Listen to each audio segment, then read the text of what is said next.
O termo espiritismo foi apresentado ao mundo em 18 de abril de 1857 pelo professor francês Hippolyte Léon Denisard Rivail. 2 anos antes da publicação do primeiro livro espírita, o professor teve contato com um fenômeno que era muito popular na França e que se transformara rapidamente na grande diversão de muitos franceses reunidos em grandes salões. Tratava-se das mesas girantes, ao redor das quais as pessoas se reuniam e se entusiasmavam com os movimentos que faziam sem que fosse necessário ninguém encostar ou empurrar a mesa.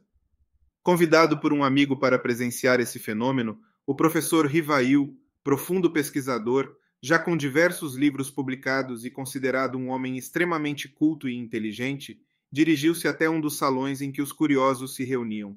Ao observar o fenômeno, ele se surpreendeu imediatamente, pois viu que nenhuma lei da física explicava claramente o que estava acontecendo ali. Adepto da fenomenologia, corrente de pensamento que em linhas gerais prega a observância de qualquer fenômeno sem nenhuma ideia preconcebida, o professor resolveu estudar as mesas girantes baseando-se na premissa de que se há um efeito inteligente, deve haver uma causa inteligente.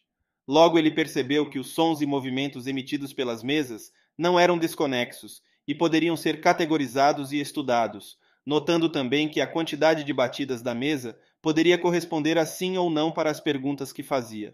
O estudo foi evoluindo e em pouco tempo novas técnicas foram desenvolvidas para conseguir respostas para as perguntas feitas.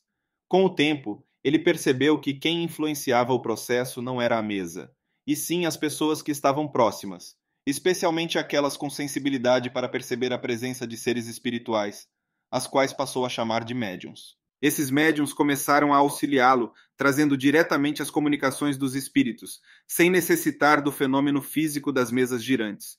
As comunicações começaram a aumentar em número e periodicidade, e em pouco tempo, não só o grupo que atuava junto a ele recebia comunicações, mas também médiuns de diferentes cantos da Europa com os quais ele começou a se corresponder. Qual não foi seu espanto ao perceber que comunicações recebidas a partir de diferentes locais eram idênticas? Pouco a pouco, ele recebeu o esclarecimento de que seria o responsável por reunir todos os ensinamentos dos espíritos em diferentes livros que pudessem ser disseminados entre as pessoas. Em uma das comunicações, ele recebeu o esclarecimento de que em outra vida havia sido um druida, grupo formado por pessoas com a função de aconselhamento psicológico e ensino, tal qual os filósofos gregos, mas pertencentes à sociedade celta. Os espíritos também o informaram de que nessa época ele atendia pelo nome de Allan Kardec. Ao finalizar a primeira obra com os ensinamentos espíritas, o professor optou por usar o pseudônimo Allan Kardec para evitar qualquer confusão com as obras que havia publicado anteriormente, sabendo que aquele conhecimento representava algo totalmente diferente do que já havia sido trazido à humanidade. Sob esse pseudônimo, publicou as seguintes obras: O Livro dos Espíritos, 18 de abril de 1857, que reúne os princípios básicos do Espiritismo. O Livro dos Médiuns, janeiro de 1861, no qual apresenta um guia para a educação mediúnica, usado até hoje para orientar o médium na prática da mediunidade. O Evangelho segundo o Espiritismo, abril de 1864, que apresenta um estudo das lições morais contidas no Novo Testamento. O Céu e o Inferno, ou a Justiça Divina segundo o Espiritismo, agosto de 1865, no qual mostra detalhes da passagem da vida corporal para a espiritual, apresentando as situações que o espírito pode encontrar após o desencarne. A Gênese, os Milagres e as Predições. Segundo o Espiritismo, janeiro de 1868, que dividido em 3 partes mostra a visão do Espiritismo sobre a Gênese, os milagres dos Evangelhos e predições para o futuro da humanidade. Além desses 5 livros, considerados as 5 obras básicas do Espiritismo, Kardec também escreveu os seguintes livros: Instruções Práticas sobre as Manifestações Espíritas, em 1858, que é o Espiritismo em 1859, Viagem Espírita em 1862, o Espiritismo em sua mais simples expressão, em 1862, Obras Póstumas em 1890.